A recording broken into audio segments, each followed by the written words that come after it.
Hi, welcome to Awakening Soul Truth. I'm Robbie Short. This is Allison Ledbetter. I'm a yogini. She's a medium. We're both Reiki masters and meditation teachers. And today we're talking about love. And this is just a short clip to remind you that you're loved. We want to be really clear about what love feels like. Love feels really good. It promotes inner peace and happiness. And if you're not feeling that, let's start to examine. Maybe you have to release your childhood definition of love. Yeah, so many people carry around their wounds from childhood. I still carry around my wounds from childhood. I feel like I'm still healing those little tidbits that are still kind of hanging on, even now that I'm almost 50. Yeah.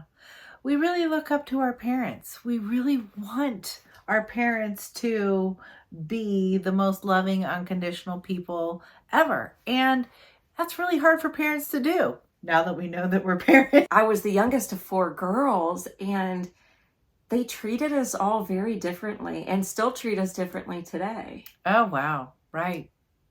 So the love is conditional. Yeah. And most parents will say, if they're really being honest, they will say that they favor one or more of their children. Yeah. Usually for personality traits or for the fact that they have a deeper friendship or that they can trust a child more, or maybe they just have more in common. Yeah, personalities get along better. If a child brings up a lot of challenges, they're like, oh, I don't like you as much. Or it can even be when you have a sibling that has some kind of condition, a physical condition or a mental condition. Oh, yes. And then that child receives more attention. You end up being like, I'm not loved. I'm not as loved. I'm not as cherished. I'm not supported. So we have a solution for this. It's really important to say to yourself, I am releasing my childhood version of love. I'm releasing my mom's version of love. I'm releasing my dad's version of love. Let's also remember there's a lot of alcoholic parents out there. They were really harsh with their children, unpredictable. There are parents that are under so much stress, they get home and they're like, oh my God, I can't deal with you. And they let all their stress out and they might treat you inappropriately. I have a perfect example of this. My boyfriend had a pretty traumatic childhood, and we were walking last week in our neighborhood, and he had the epiphany that he carries a lot of tension. And he says, I'm starting to notice my shoulders are always creeping up towards my ears. And, he does have a little bit of, that rounded upper back. And his massage therapist is always telling him his pectoral muscles are really tight. And I said, this is all about heart chakra, whether it's your shoulders, your chest, or your upper back.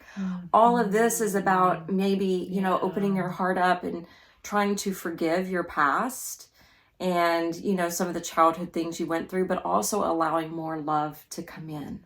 Absolutely. Absolutely. So we actually say, I'm releasing my parents' version of love. I'm releasing the childhood conditions of love. I'm accepting God's version of me. I am loved. Fold into your heart. Breathe into your heart. No matter what you believe, even if you're an atheist, your heart contains love. That's true. If you breathe there, really breathe into it, it is a sacred space. It's safe and it's sacred. Even if you have monkey mind chatter and you hear all the conditions, keep going, keep breathing, keep trusting, keep believing. Fall into love with you. Allow the divine to love you. Yeah, there's a beautiful meditation that I'm actually going to be putting out on Spotify and Apple Music soon. And it's called Honeycomb Breath. And I actually did this breath for the first time with a professor actually from Belmont University. His name's Henry Smiley. I'm going to go ahead and give him credit for this. It was one of the first meditations I ever did with him. And basically when you're sitting and you're going through your breathing meditation, you're trying to imagine your body being porous like a honeycomb. And so you're breathing into the front of the body and breathing out through the back of the body.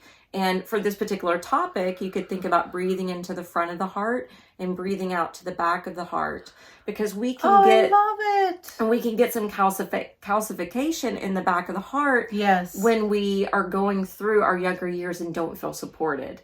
So we can put a wall up here. Absolutely. And so that's allowing us to break down that barrier and to break down that wall.